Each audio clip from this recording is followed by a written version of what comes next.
എന്താ അല്ലേ? എന്താ കുട്ടികളൊക്കെ ഒരു എൻജോയ്മെന്റ്. നമ്മളൊക്കെ പഠിക്കുന്ന കാലം കണക്ക് മാഷും ചൂരൽ വഴിയും ഓർക്കാൻ കൂടെ വഴി. ഈ തലമുറയുടെ ലോകനിലവാരമുള്ള വിദ്യാഭ്യാസം, സ്മാർട്ട് ക്ലാസും ശുചിത്വമുള്ള അന്തരീക്ഷം, അതിലുപരി നല്ല സ്നേഹമുള്ള അധ്യാപകർ, ഇതൊക്കെ കിട്ടിയ ഈ കുട്ടികൾ എന്തുകൊണ്ടും ഭാഗ്യം ചെയ്തവരാണ്.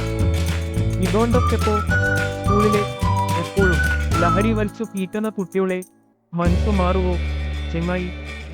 മാറുവിക്ക, അതിമുടി മാറും. പഠനങ്ങൾ അതാ തെളിയിക്കുന്നത്. കുട്ടികളുടെ മനസ്സും ശരീരവും ചിന്തകളും എല്ലാം മാറും.